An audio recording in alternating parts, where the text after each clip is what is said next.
I'll be honest, I made a video about this already that was about 20 minutes long, and I'm trying to do it again to make it shorter. So that's my main goal. Posture. Posture is kind of near and dear to my heart. And the reason I'm making this video is because Eugene Tao, the bodybuilder, long hair thing, dude, he made a video saying, basically he said, posture doesn't matter because there's there's no literature that says that there's a good or bad posture, and that anybody who's telling you you need to worry about your posture is either doesn't know what they're talking about or really wants to make a bunch of money off of you. Now, this is totally possible. You can have both of those and kind of be the other direction too, because if somebody has a good concept and then they don't, somebody has a good concept and they don't understand it well, then they could have no idea what they're talking about and be asking for a lot of money, but they could be teaching something good very poorly. It could be a good thing done poorly. With posture, I don't know about that. So I saw coaches on Instagram that I follow posting on both sides of this, and so I saw some people said, yeah, posture doesn't matter. Some other people said Eugene's an idiot, and I'm just going to go ahead and say where I stand on this and why. So I actually agree with Eugene. I agree with him, and I'm going to explain why. So I used to care about upper and lower cross syndromes. I used to do the pre-workout stretching, and I'm saying this as someone who has been working out for about 10 years. I'm studying with the CHEK Institute right now. They do talk a lot about posture and length tension relationships, stretching tight muscles and strength training weak muscles or loose muscles, lengthen, things like that. Okay, so I've been aware of this philosophy, this school of thought for a while, and I think that changing my opinion on this and disregarding it in favor of a better view is what has completely changed my relationship to my body. So that's why I'm telling you all this. Okay, brass tacks. There are a few good resources that I'm going to hand you out and mention here. Posture, first and foremost, my main points. There is no such thing as a bad posture. And secondly, there is no such thing as a bad movement. So, what I mean by that, there's no such thing as a bad posture, because if you were supposed to stay in neutral spine with a neutral head posture all day, you would not have vertebrae in your spine. The vertebrae in your spine are designed to articulate and move relative to one another to produce movement. That means rotation, lateral flexion, sagittal flexion extension, right? So, if neutral spine is so good for you, and there are cases of people who've done this, where they keep their spine in neutral all the time, they pick up their kids with a neutral spine. Like if you put a stick on someone's back and you kept their back totally straight all the time like a robot, okay? People actually took this advice seriously and they did this. And what happens is the mechanoreceptors, the little neuro components in your joint that receive information from the brain that communicate with the brain through afferents and efferents. That is afferent signal coming from the body to the brain, efferent from the brain to the body. So you have that neurological communication. There are mechanoreceptors within the joints of your body that tell you, and proprioception and mechanoreception, right? So basically telling you where you are in space and how you're moving, and they start dying off when you don't use them. So if you articulate a joint, take your wrist, start doing wrist circles with me right now. If you're driving a car, you can do this. Yep, I know you are. You're totally doing it. Yep, laugh at yourself. It's all right. Maybe you're not, but I wish you did. So when you move a joint, the mechanoreceptors are communicating with your brain and vice versa, and they are being woken up. A good example of this, my left big toe did not used to be able to extend relative to the lateral four. So right now, if I keep my left toes on the floor and my big toe, if I lift it up, I'll just go ahead and show you. I'm going to show you this, all right? So here's my left foot, okay? Watch. My toe didn't used to be able to do that, okay? Now it can. Anyway, so why would my big toe lose the ability to do that?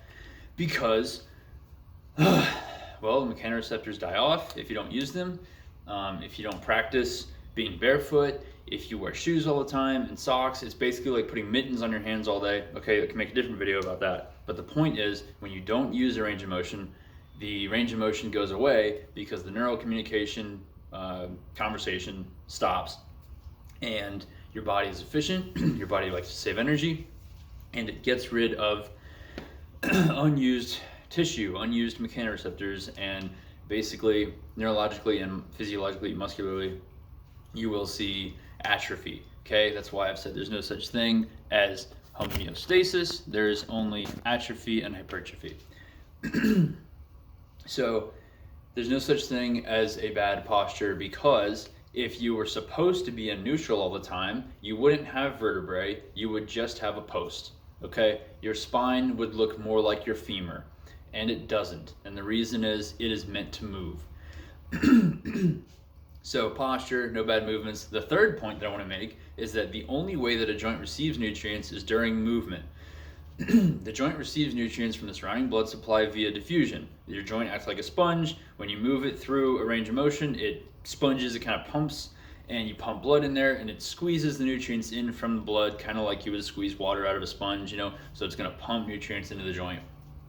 And if you move through a full range of motion, you get more of that sponge effect, you get more nutrients, you facilitate more of the mechanoreceptors, you improve the longevity of the joint of the body because you're using more of the tissues, you're hydrating it, keeping it healthier. Basically, you're giving your body a reason to use this joint to its fullest capacity, and if you don't use it, you lose it. Okay, that's the main point. So joints only receive nutrients during movement. So if you don't move something and you stay in some ideal posture, that's quotes for you all of you people listening on audio, throw up some quotes. If you keep it in an ideal posture, then you will lose the ability to move wherever it is that you don't move. So some good resources on posture and things like this. You have John Ewan, or @EwanJohn on Instagram. His name's actually pronounced Jon Yuen, Jonyuen. And then there's Oliver Crosley on Instagram, or the yogic physio. He's good. Lars Avmarie, LarsAvemarie. Jon mentioned him. There's a lot of other people in the pain science. You'd look up, study pain science, is what I'm saying. There's a study, I can't remember what exactly it's called, but it was on populations, I think between like 20 and 80 years old, so it was all kinds of ages, and you know, athletes, non-athletes, asymptomatic and symptomatic, but people with like 70 or so % of the people in the study had like disc bulges and herniations and no pain. I mean, basically a large portion. I don't remember if it was 70 exactly, but I just remember that there were relatively more people that had these spinal pathologies or whatever, you know, like these diagnoses where you have like scoliosis, you know, whatever. You know, there are legitimate issues with your spine, but some of these things, and pain science is very nuanced, of course, so some of these things are concerns and some of them are kind of normal. You know, these abnormalities, like a bulging disc or something, sometimes, or a disc herniation, they're relatively normal, they're common. So we talk about posture and how we need to keep the body in one, you know, when you lift, you have to have good form. Okay, oh God, I could make a whole video ranting about form, and I probably will, but it goes along with the same train of thought, so I'm gonna stick with posture, okay? Stay on track, Ethan. There's no such thing as a bad posture. If you were to stay in neutral spine all day, if you were to keep a neutral spine, neutral head, okay, I think eventually you would wanna move your spine. You would wanna come out of that position, which some people would say, oh, that's normal and natural, and that's fine, as long as you don't load it.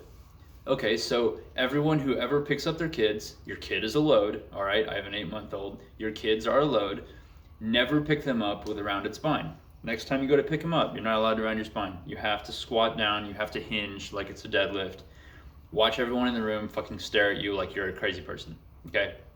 And while we're at it, snatching and clean and jerks are not a functional exercise, because I've never seen a mother pick up her kid like this, okay? So if you're a mom and you're going to CrossFit doing functional exercise, stop it.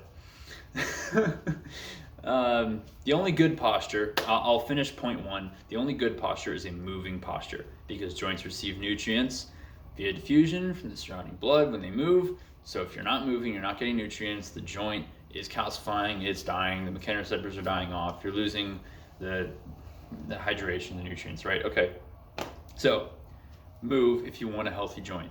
How to have a healthier joint, how to move better in 10 minutes. This is one of Jan Yoden's posts. If you want to move better in 10 minutes, just go move for 10 minutes.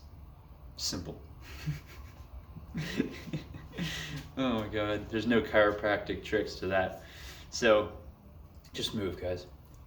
And the only good posture is a moving posture, okay? There's no such thing as a bad posture, but the best posture is a moving posture. When you sit all day, okay, there's no proper way to sit at the table, okay? There is no shoulders back and down. Have you ever heard that? Keep your shoulders back and down, your scapula retracted, depressed. Okay, that's a load of shit, because if they're supposed to stay that way all day, your scapula exists in a bed of muscle, a sea of muscle. So if they're supposed to just sit there all day, then they would. But unfortunately, your scapula actually are supposed to move and contribute to the movement of the glenohumeral joint of your shoulder and to articulate pushing and pulling and movement of the upper extremities, okay? So, do you want to have a healthy scapula, or do you want to subscribe to somebody's dogmatic belief about posture? Move, okay? If you sit at a desk, there's no proper way to sit at a desk. If sitting a certain way hurts you, try something different. And if that starts to hurt, try something different. I mean, a perfect posture held indefinitely will eventually produce pain. All right, you can quote me on that. A perfect posture held indefinitely will eventually produce pain.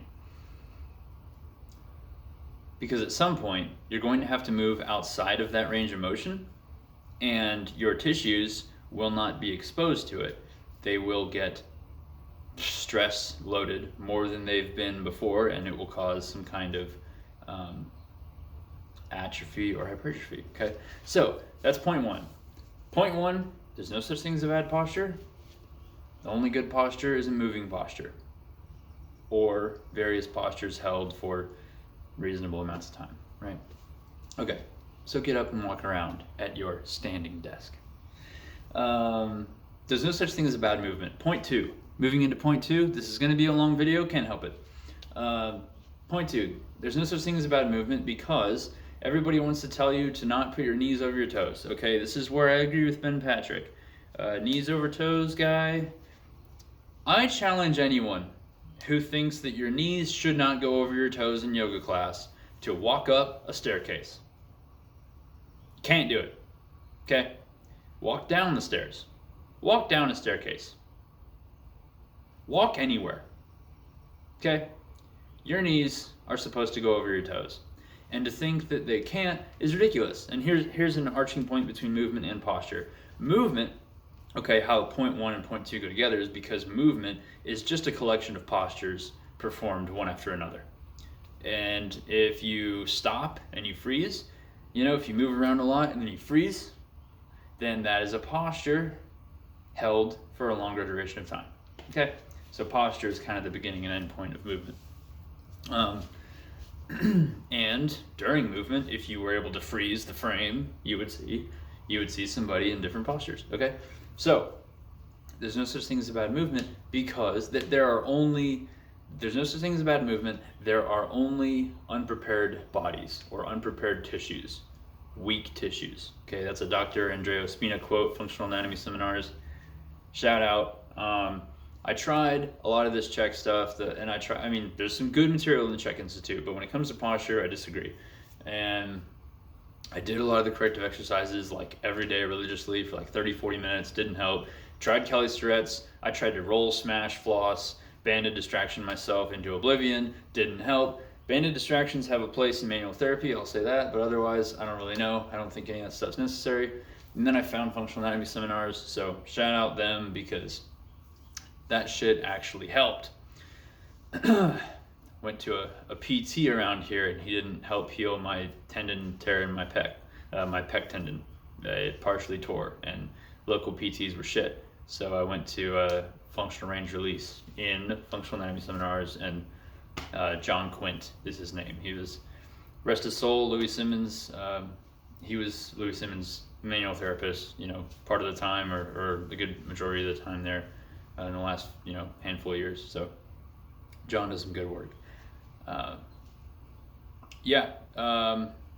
was a tangent. I had to shout them out because they're the ones that really pioneered my change in this whole paradigm, and they're the reason that I can say that I actually enjoy working out and moving, and I have a direction for it and a purpose to it, which I will finish the video with, I promise. So there's no such thing as bad movement. Only unprepared tissues, only weak tissues. Strength is specific to angle, ladies and gentlemen. If you strength train a range of motion, you will be strong.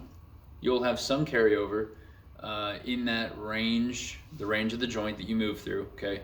You'll strengthen the tissues relative to the range that you move through, plus or minus 10 to 15 degrees, maybe 20 degrees. So if you want the splits, the reason that people don't have the splits, here's the big trick to getting splits. People that want the splits don't do the splits. And you have to start doing the splits, and you have to start getting strong in them. You can try isolating it, doing some hamstring stuff, some hip flexor stuff, and then eventually maybe put it together. Sometimes you can get splits just by doing, isolated kind of front and back. Anyway, you are only strong in the ranges that you train, plus or minus maybe 15 degrees. So, and anyone who wants to talk about what's his name? Okay, he's a PhD. I can't remember his name right now. Joel Seedman. Okay, and his 90-degree eccentric isometrics. The dude's a moron. Okay, talking about how he doesn't have to squat deep because the 90-degree eccentric isos fix all the world's problems and allow him to squat deep, perfectly or whatever. The dude's squat, his squat is shit. Okay, and his movements are ridiculous, and I don't see how, using these principles I'm talking about here, 90 degrees is arguably the middle of the strength curve for most joints. So of course you're going to be stronger there, because if you understand the bell curve of strength, no shit, you're going to be stronger there. It's in the middle of the bell curve. Okay, I'm talking about expanding the bell curve. I'll make a video on that. But I'm talking about expanding your options and learning to play again. So, no such thing as bad movement, only unprepared bodies, because you're strong with some, 15 degrees relativity of the range of motion that you move in. Okay, I think I've said that enough. You guys get that. So, if you want to integrate posture in the movement, to integrate point 1 and 2, you're constantly moving between different postures. Posture is basically the beginning and end point of movements, or just a static frame in a movement. And if you want to hold one posture forever, eventually you're going to have to deviate from that posture. And a lot of people try to say that having an ideal posture is going to prevent risk or prevent injury. The truth is, you can't prevent injury, because eventually you're going to be put in awkward positions, and injuries do happen. But what you can do is mitigate against injury, and I think that's what a lot of people mean when you say preventative medicine or preventative training or whatever. What they're really getting at is mitigating, which is reducing the likelihood or the severity of an injury should it happen. So if you really want to mitigate against injury, the best way that science and that the world has found is strength training. Is basically exposing yourself to a stimulus, whether that's getting over your fears, or strength training, or talking to a girl, whatever it is, learning a new skill, learning a job. The best way to become resilient or antifragile, Nassim Taleb, if you want to become prepared, right? If you want to be capable, is to put yourself in that position and start doing the thing, okay? It is not to maintain some kind of ideal posture to, never go out into the scary unknown. So I'm going to finish up really quick. The main point No such thing as bad posture. Only a good posture is a moving posture. No such thing as bad movement, only unprepared bodies or tissues. And then joints receive nutrients. Third point, joints receive nutrients while they're moving via diffusion from the surrounding blood supply. So if you want to have healthy joints, you need to move them. If you want to have an ideal posture, just keep moving. Just change your posture every now and again. And what this goes back to is my overall goal for movement is that people can eventually learn to appreciate movement. And I'll have to make a video on this, but people can eventually learn that going to the gym can be a place of spiritual and personal, physical, personality growth, character growth. Kids do not care if their knees go over their toes. Kids don't care if their shoulders are back and down. They don't care if their spine's round. They don't care about any of this shit. They don't care if when they squat their knees come in. That's another stupid thing that people seem to worry about, the knee valgus. But the truth is, when you're a kid, you can just play. And when you're an adult, you get a bunch of other people's ideas. All these kids grow up, and some of them want to feel confident. They want to make up for their, emotional deficits or whatever. And they start telling other kids a bunch of rules to play games by. Okay, so when you look at the playground, there's kids that play by the rules, and there's the kids that create the rules. And when you become an adult, the same thing happens. And then you have other kids telling these kids, these are the rules we have to play by. We have to have an ideal posture, which, bullshit. We have to have certain movements, right? When we grow up, they become strength coaches, and then they impose these rules on other people. And all it does is limit your ability to play. Same thing with finances, same thing with relationships, same thing with religion. Okay, it's just a bunch of kids growing up, creating a bunch of different rules for people to play by so that they can play their game, because these kids feel excluded, or they want to be validated or powerful or feel empowered or confident, whatever. The truth is, just play more. Just start moving. Just start doing the thing and learn along the way, and keep an open mind, and kill your dogmas while you're at it. Okay? All right.